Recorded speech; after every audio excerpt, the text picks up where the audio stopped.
A laborer standing near the top of an old wooden step ladder feels unstable. Why? ये ladder है और ये मान लीजिए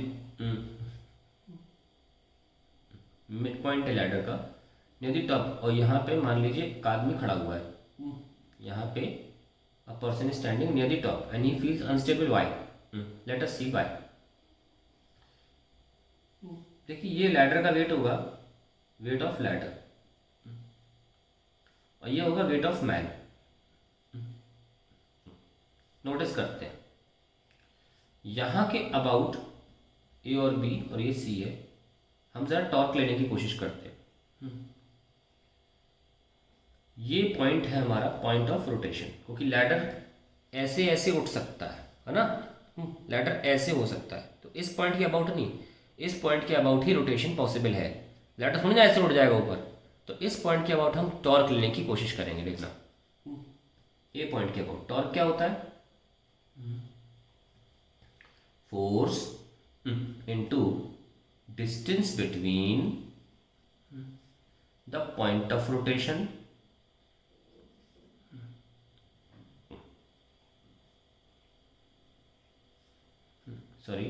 perpendicular distance between the point of rotation and line of force.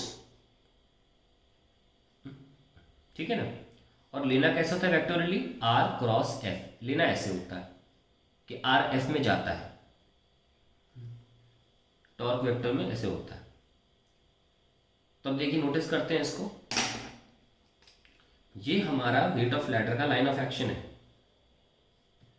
Line of weight of ladder. ये force होता है ना वेट, ये लाइन है और यहाँ से और लाइन जा कैसे रहा है, फोर्स नीचे की तरफ है, डायरेक्शन देख लो नीचे, और ये इस जगह से परपेंडिकुलर दूरी, उसको जाने दो आगे, तभी आप आर क्रॉस एफ कर पाओगे.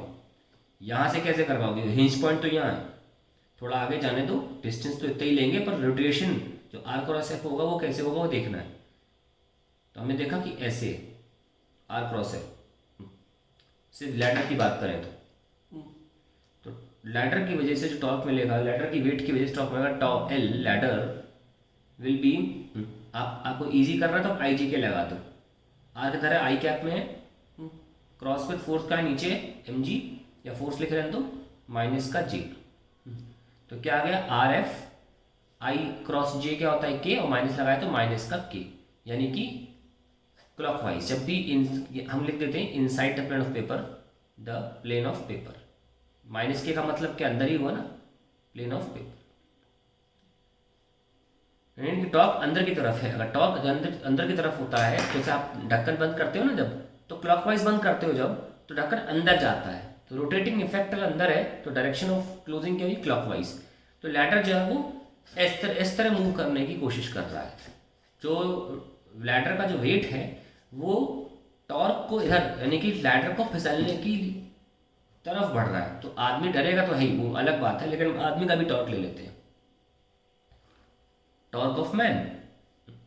उसके लिए भी आ जाओ, ये मैन का वेट की लाइन है. हम नोटिस करें तो इसके लिए ये डिस्टेंस होगी, अगर मैं इसको r1 मान लूँ, r1, और इसकी होगी r2 क्रॉस f. ये मैन का वेट होगा, ये किसका था, लैडर का. एफ एल मार्क कर लीजिए और ये r1 मार्क कर लिया. तो यहाँ पर मार्क क्या करेंगे, r2 आई क्या, वो भी राइट साइड है, परपेंडिकुलर दूरी, और ये हमारा क्या है, फोर्स है, cross with F M minus J. बिल्कुल कोई फर्क नहीं, माइनस जे वही आ गया.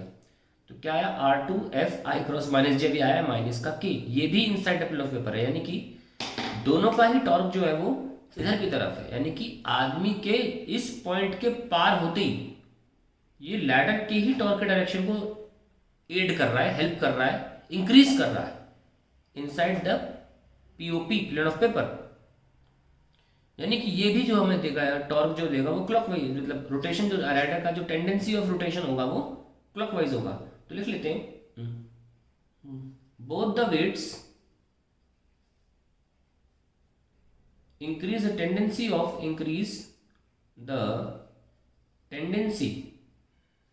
of ladder rotation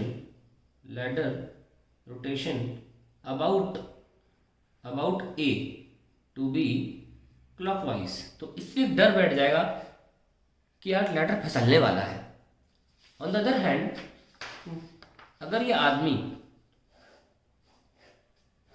इस पॉइंट के नीचे होता, अगर ये वेट ऑफ मैन होता, ये वेट ऑफ लैडर है, अभी इसने लैडर के मिड पॉइंट को पार नहीं किया है लैडर, तो आप खुद देखिए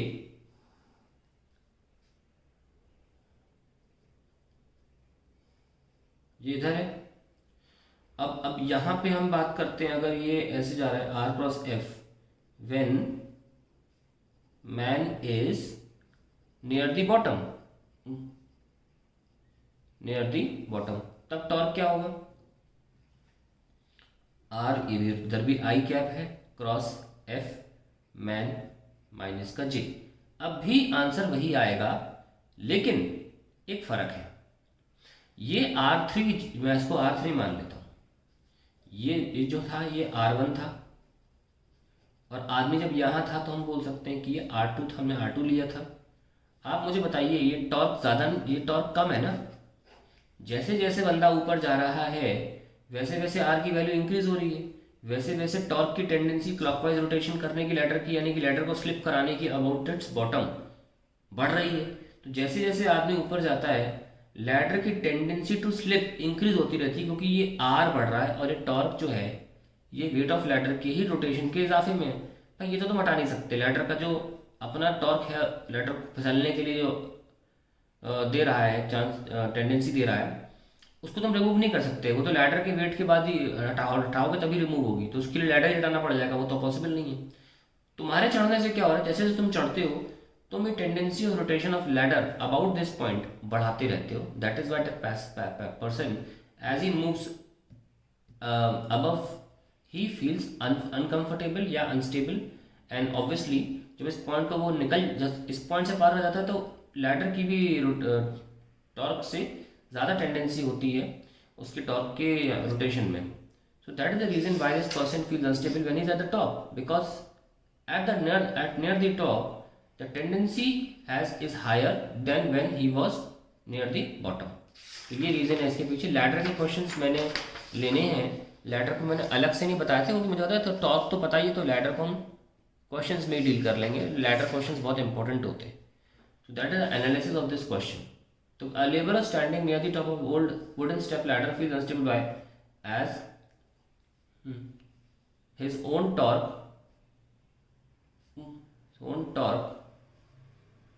also increases the tendency of इतना में लिख लो क्योंकि 1 मार्कर है ना, लेकिन समझ में आना चाहिए, tendency of rotation about bottom, ये इसका आंसर है।